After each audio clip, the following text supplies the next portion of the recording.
All right, hello once again. This is Jeff Scott of Blackhawk Technical College. I've been going through the book presentation for the Murex MySQL second edition, which is the textbook for 152, 147 Relational Database Development, the online class for spring 2016. And I'm on Chapter 4, which is how to retrieve data from two or more tables. So, they start with a real simple example, and I'm going to actually write it for you twice. All right? So what I want is I want the invoice number. I want that field from the invoice table. And then from the vendors table, I want the vendor name. All right? And I can do that because there is a field in common between those two tables. So let's talk about two different ways we can write this. The first is to say select invoice number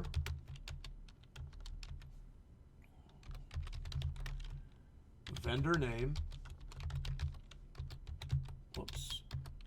from invoices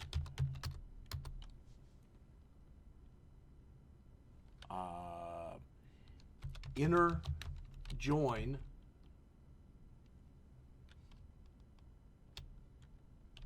from vendors,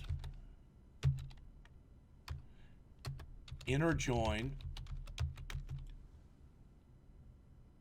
invoices on vendors dot vendor ID equal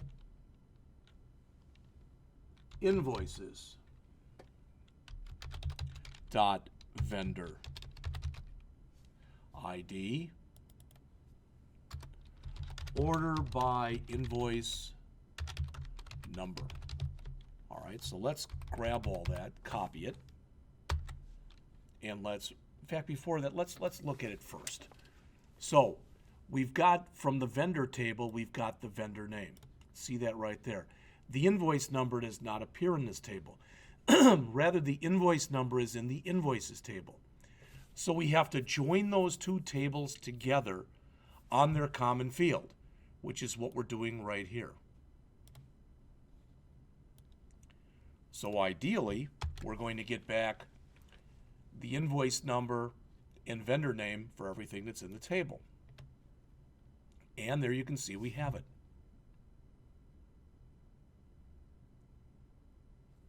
Now, there's a lot of different things we can do with this. One of the first things I want to show you, though, is another way to write this. What we have on here on the screen is what's considered to be the newer way of writing this, which is like this, and it's totally fine. I was weaned or raised on writing it this way. Select invoice number, vendor name from vendors, comma,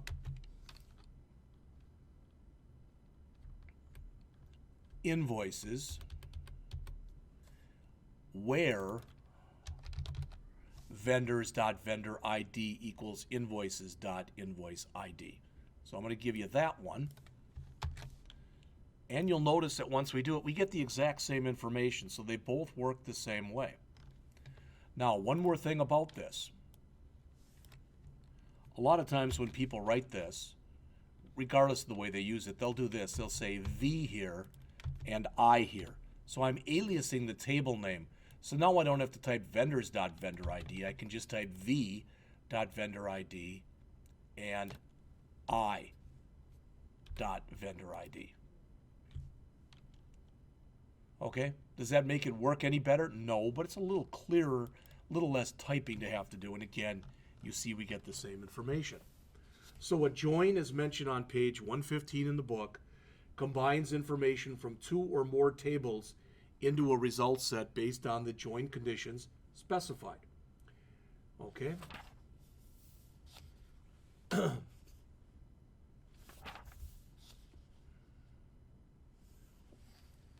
It's even possible to join tables that are in separate databases.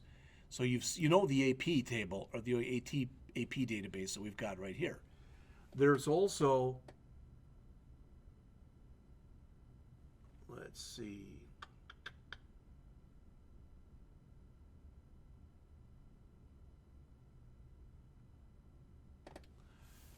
That OM table, and that OM table has got, let's see, a customers table, and that customers table has got in it a zip code. All right, and our vendor table also has in it a zip code. So we can actually combine and join stuff from two different databases. And I'm going to show you how to do that. So select vendor name and the customer last name. Let's put it customer first name, the customer last name,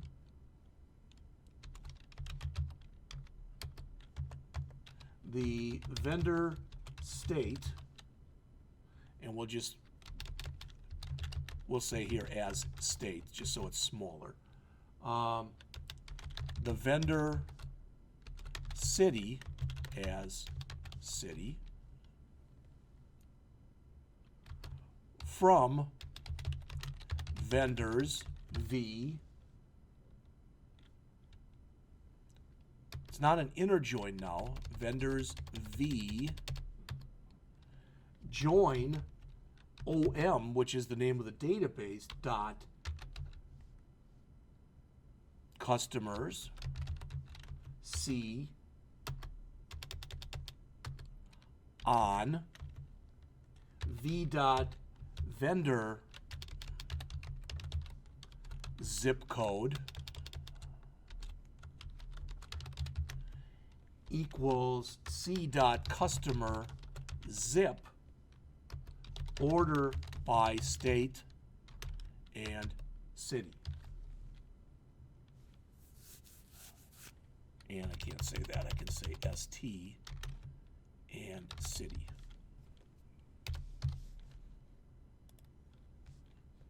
All right. The key thing to realize here is we have combined information from two different databases. All right. I can make this look a little prettier than it looks right now, too.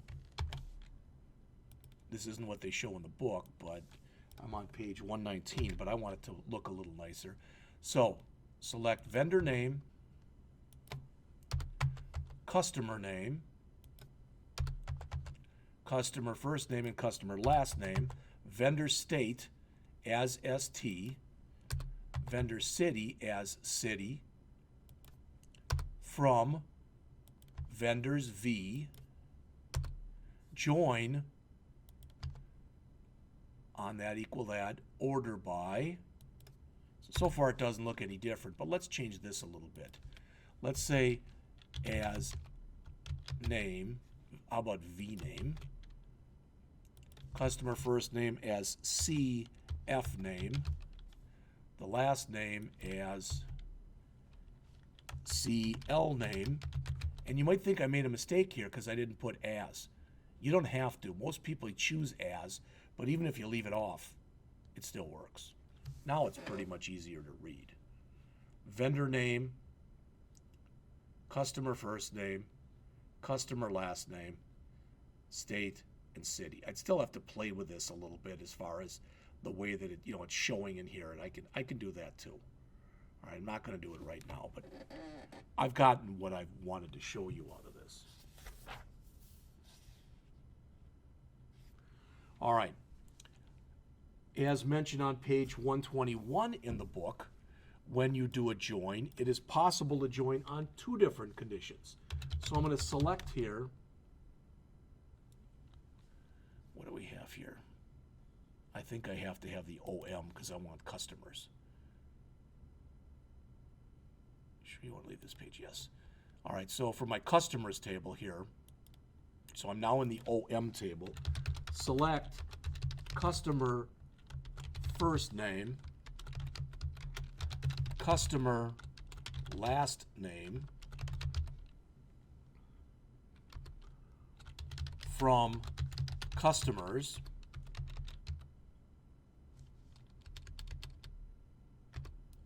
join employees E. So it was from customers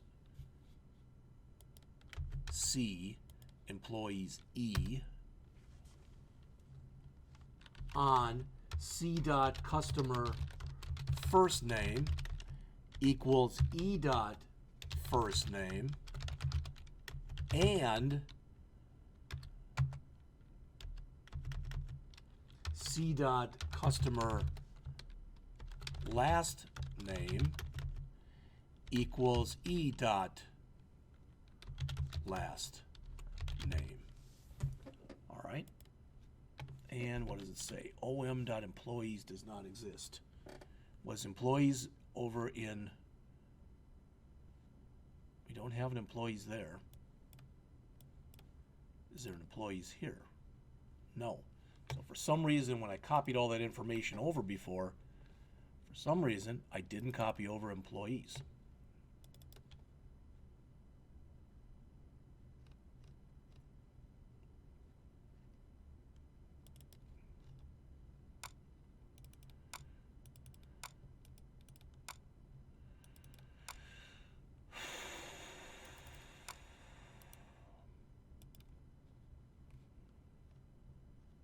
Customers, items, orders, order details. I don't see an employees here.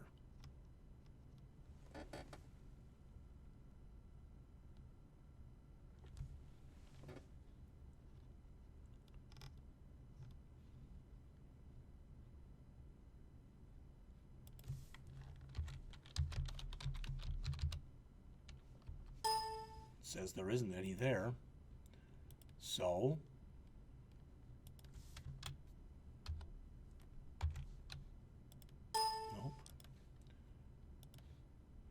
So let's look at the exercises.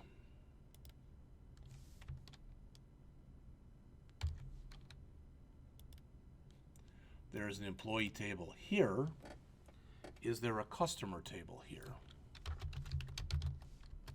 Yes, there is. So the switch to the EX database, it's not a problem.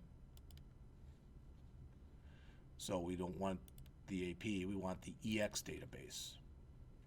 All right, there's customers and there's employees. So it should work now. Select customer first name, customer last name from customers C,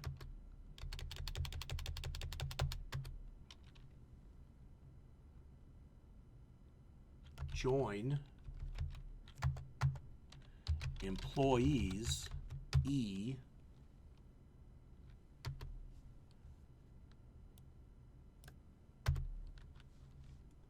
on C dot customer first name equals E dot customer first name,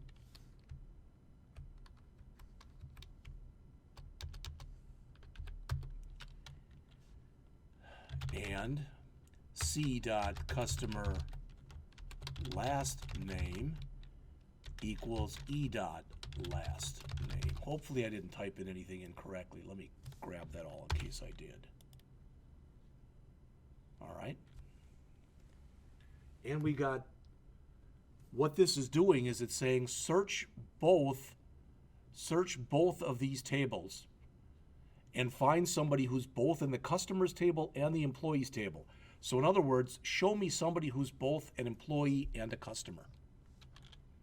And you notice it's a little bit long here. So as always, I wouldn't have had to kept it like that.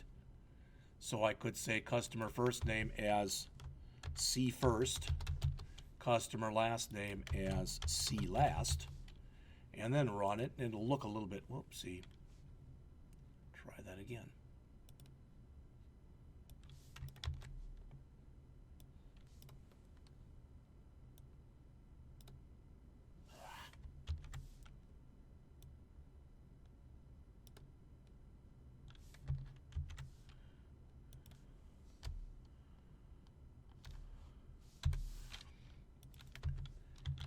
as C first,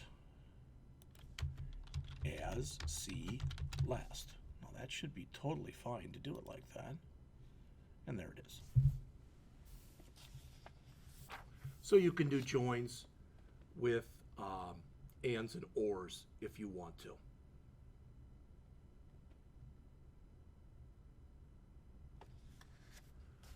On page 122, they talk about a self-join.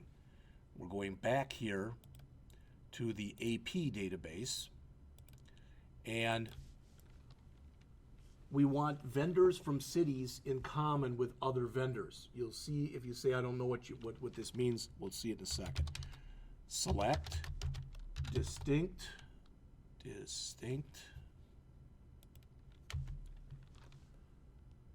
v1.vendor name, v1.vendor city, v1.vendor state from vendors v1 join vendors v2. So we're joining it on itself, where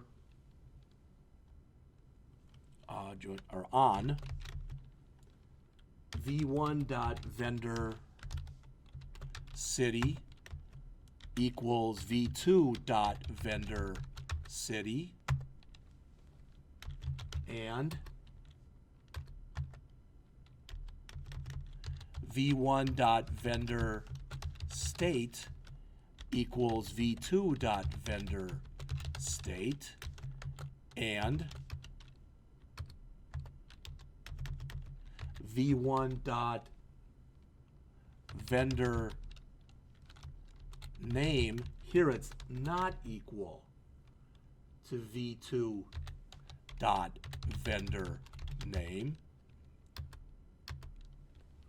Order by v1.vendor state v1.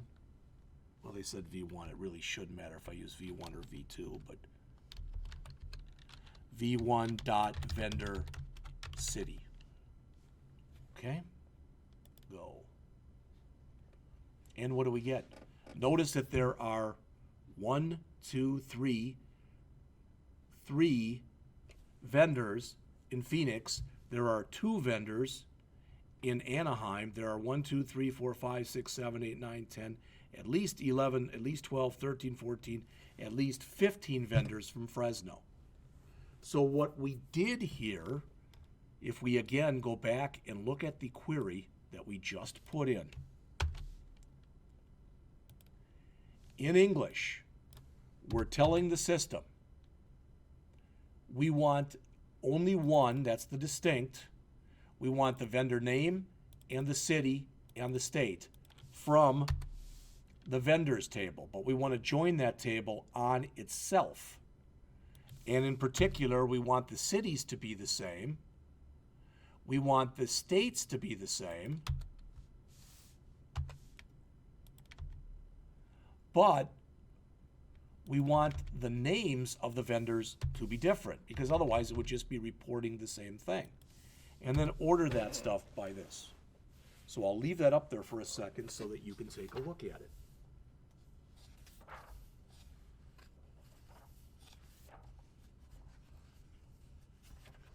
This is a long chapter.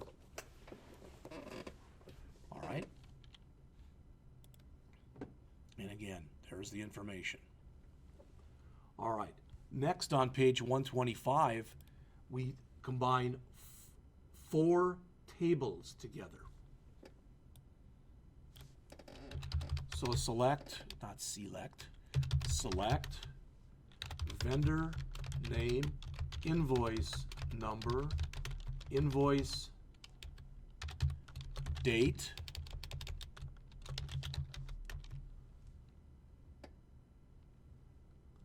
line item amounts, and account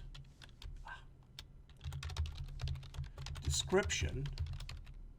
All right, so we want those 5 fields from vendors the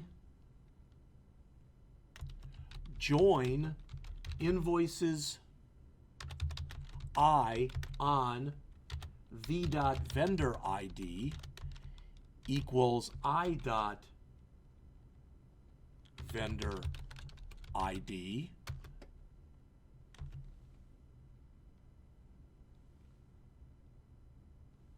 That's our first join. I'm just going to line it up so maybe it'll be easier to read it that way. Join invoice line item LI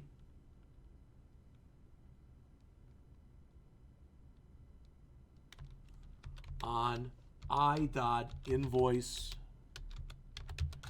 ID equals LI dot invoice ID. Hopefully I didn't make any mistakes. I'm going to save this when I get done. Join general ledger accounts GL on LI account number equals GL account number, where the invoice total minus the payment total, where the heck that started, where the invoice total minus the payment total minus the credit total is greater than 0, order by vendor name, line, item, amount in descending order. Now the chances are I probably keyed something in there incorrectly, so I'm going to copy that all to the clipboard, and you can see I did. All right, it didn't like this where I was doing the join. I said joint instead of join. Well, that's on me.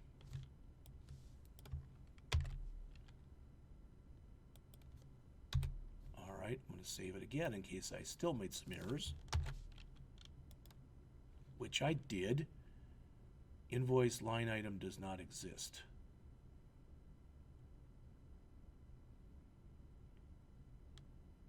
AP.invoice line item. Somewhere in there I'm using line item, so let's check that out.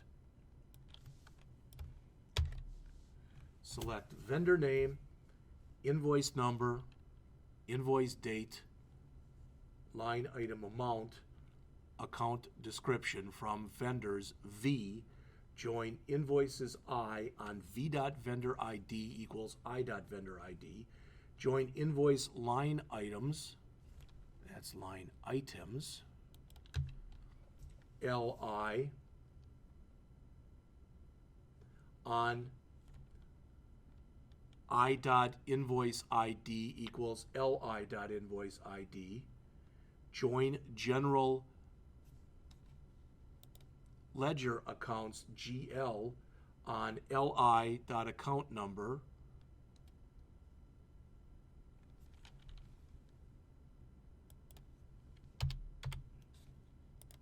equals GI.account number, where invoice total minus payment total minus credit total greater than 0, order by vendor name, line item amount in descending order. Let's see if that's correct. And there's our information. Now, what the key ingredient of this is, what is the most important here, is the fact that since we were joining 4 tables, we have 1, 2, 3 join statements. So you always have one less join statement than the number of tables you're joining. All right?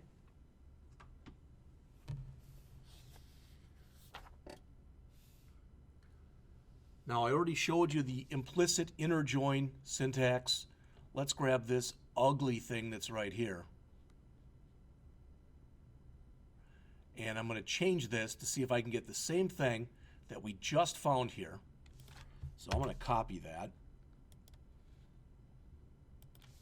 throw it right there. You can see how big and ugly it is. All right, and I'm going to copy it again. But I'm going to say here, select all this stuff from vendors V,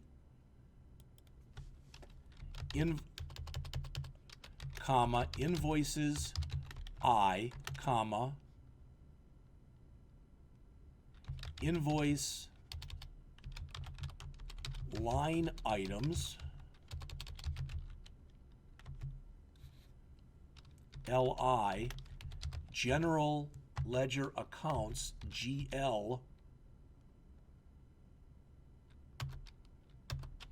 where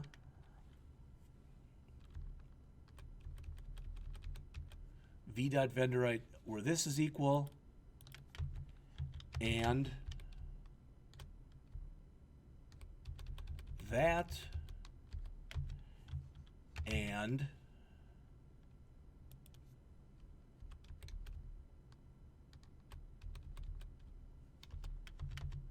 that. All right, so I'm going to see if I made any mistakes or not in there. You can see where, hopefully, where it sometimes is easier for you to put stuff into Notepad or into whatever your favorite editor is. All right, that doesn't like the where statement, so it's pretty close.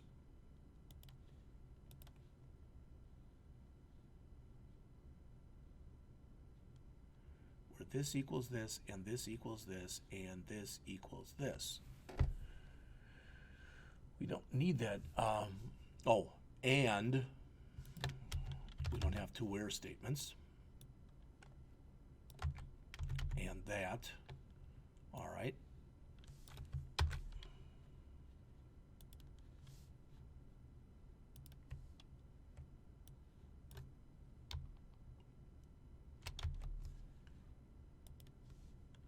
And we get our same information.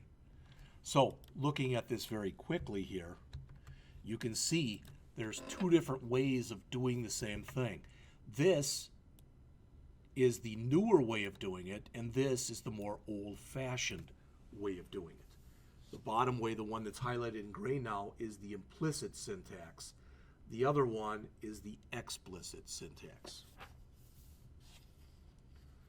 All right. You can also do what are called outer joins. And remember, with outer joins, that's something that's in the first table that's not in the second table. So let's take a look at an example of that. So select vendor name, invoice number,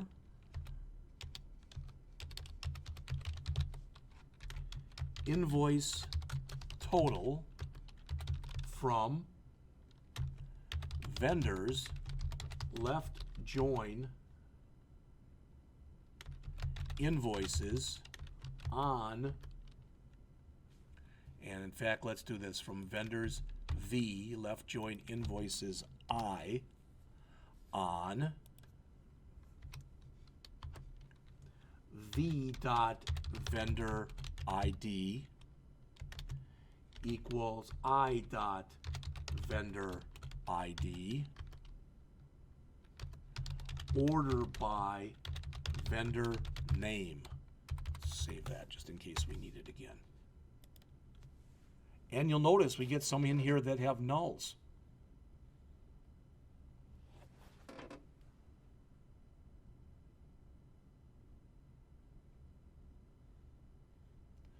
And with a left join, what that says, let's go back to our query again. What that says is show me everything in the invoices table regardless, everything in the vendors table regardless of whether or not there is a match in the invoices table.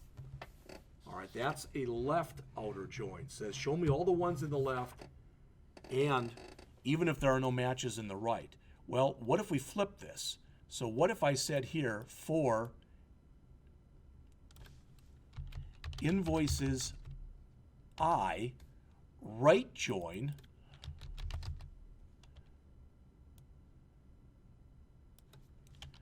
vendors V. All right? We get the same thing. So when you do a right outer join, you're saying, show me everything that's in the right, regardless of whether or not there's a match on the left. When you say do a left outer join, you're saying, show me everything that's on the left, regardless of whether or not there's a match on the right. All right, you can do that with multiple joins. All right, a couple more things in here as we're winding our way toward the end of the chapter. Still have about 10 pages or so to go, but a couple other words that you can use here. Select invoice number, vendor name, from vendors, join invoices using vendor ID, order by invoice number. And again, let's double check and make sure we didn't type anything in there incorrectly. And I did. So let's go back and look at it again. Select invoice number, vendor name. I didn't put a space in there.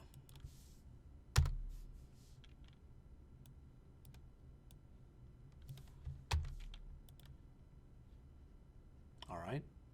Now, why was this such a big thing? It wasn't.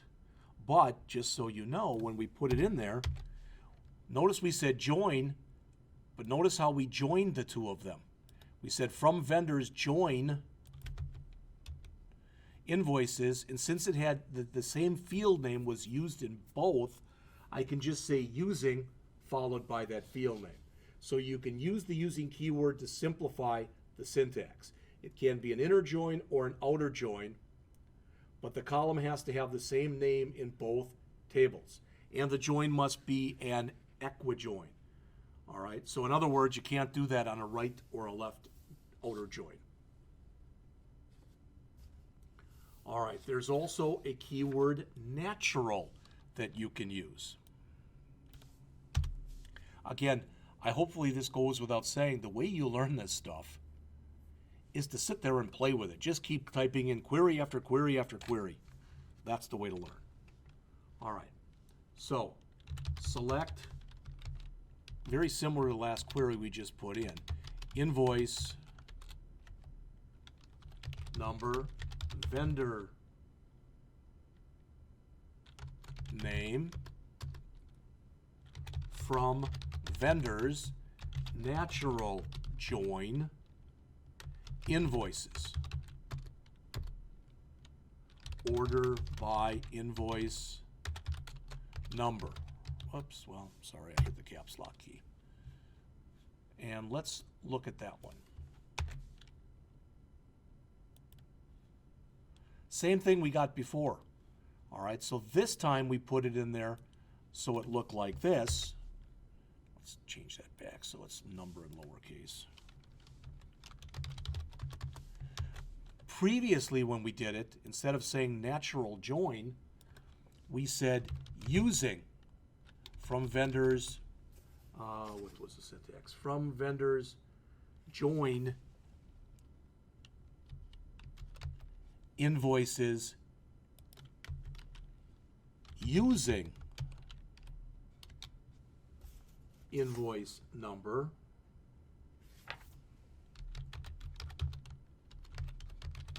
so you can see the queries are very similar. When we say natural join and we leave off the name again has to be identical between the two. It joins based on the column that the two tables have with the same name. So I'm going to put this in here and see if we can get this. So there it is the first time. So let me remove that. So you see it there. And you look here, Mallory, Lithography, Pacific, Bell, there's a lot of them. There's 114. If we go back and run it again, but we use the using instead. Alrighty. Typed in something incorrectly there.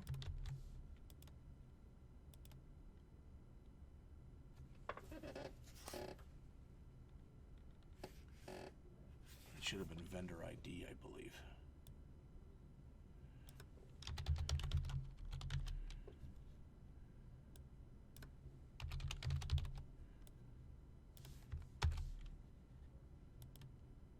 All right, the same thing. So as always, you've heard that saying, I don't particularly like it, that says there's more than one way to skin a cat. Well, there's always more than one way to write the same query. All right, how about a cross join? Typically, when you do a cross join, you've made a mistake. I'm just telling you that right now. Not always, but typically, when you do a cross join, you've made a mistake. So, select departments dot department number. Do we have departments in here? It's not going to work because we're in the wrong one. So let's see. We should be able to grab one from here though. Select, let's put in vendor name, and we'll put in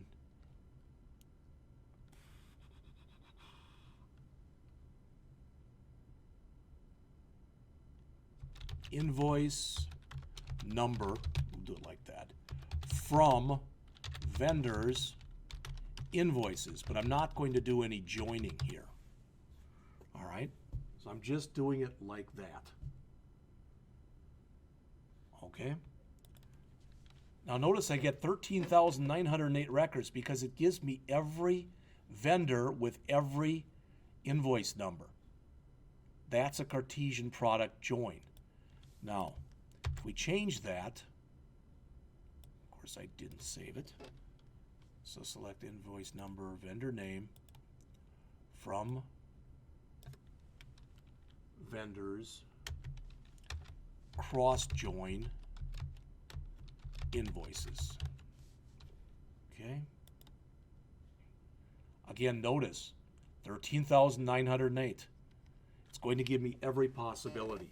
So a cross join or a Cartesian product join or a Cartesian product joins every row from the first table with every row from the second table.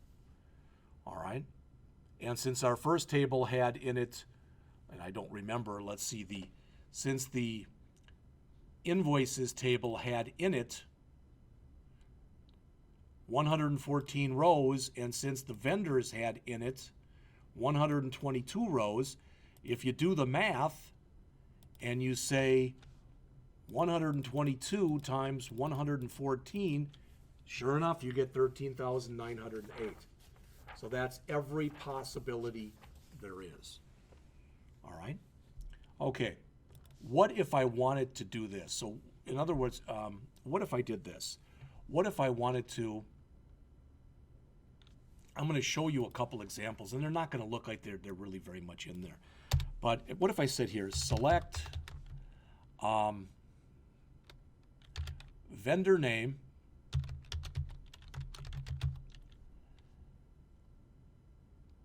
from vendors where vendor state equals Minnesota. You've seen stuff like this before, okay? So I'm going to keep that. And what do I get? Well, it looks like there weren't any. Okay? Let's do it again and try to come up with one that actually has something. Where vendor state equals, how about CA for California? And you can see what I get here. All right? Well, I could do that again. And now I've got all those people that are in there. What if somebody else comes in and says, oh, I wrote a query almost just like that? All right? But I used Arizona. Okay, so there's 3 more that are in here. Now, what I could do is I could go back then and I could write this. Where it equals CA or vendor state equals AZ. Now that's one way I could do this. You've already seen this before. All right, and there they are. And I probably would be better off if I would be including the state too. So vendor name, comma, vendor state from vendors where the state is equal to California or the state is equal to Arizona. Now, that's one way of doing it. So there's all my Californias, and when I get down to the bottom, all right, somewhere in there it's going to show me my Arizonas as well. Okay, you have to take my word for it, but they'll have to be in there. All right, if there are any Arizonas, and I thought that there were. There's one, I just saw it. There's an Arizona there. All right. Now, so that's one way I can do it. You already know that. We've already seen this. So you've seen that. Another way that I could write this, and you know this also, is I could say where vendor state in, and I could put there CA, comma, AZ. And that would also work. So I don't need this first query anymore. So this should also work, unless I keyed in something incorrectly. Same stuff. All right. But what if I want to combine those two? So let's say I had them in two different tables. All right. I just wanted to combine all the information into one table. Then a way that I can do that is I can say this. Select the vendor name, vendor state, where it's equal to CA. Then I can say union that or combine that with all the ones from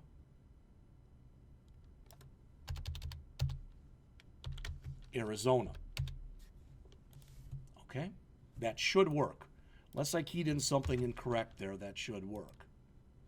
All right, so there's all my Californias, but now notice, now at the end, I have my Arizonas. So a union combines the result sets from two or more select statements into a single result set. All right, and you can do that. You can use a union to simulate a join. You can do a lot of different types of things with that. But the idea was just to get you into the groove so you hopefully started to understand what this was and how to use it. That pretty much is it for Chapter 4.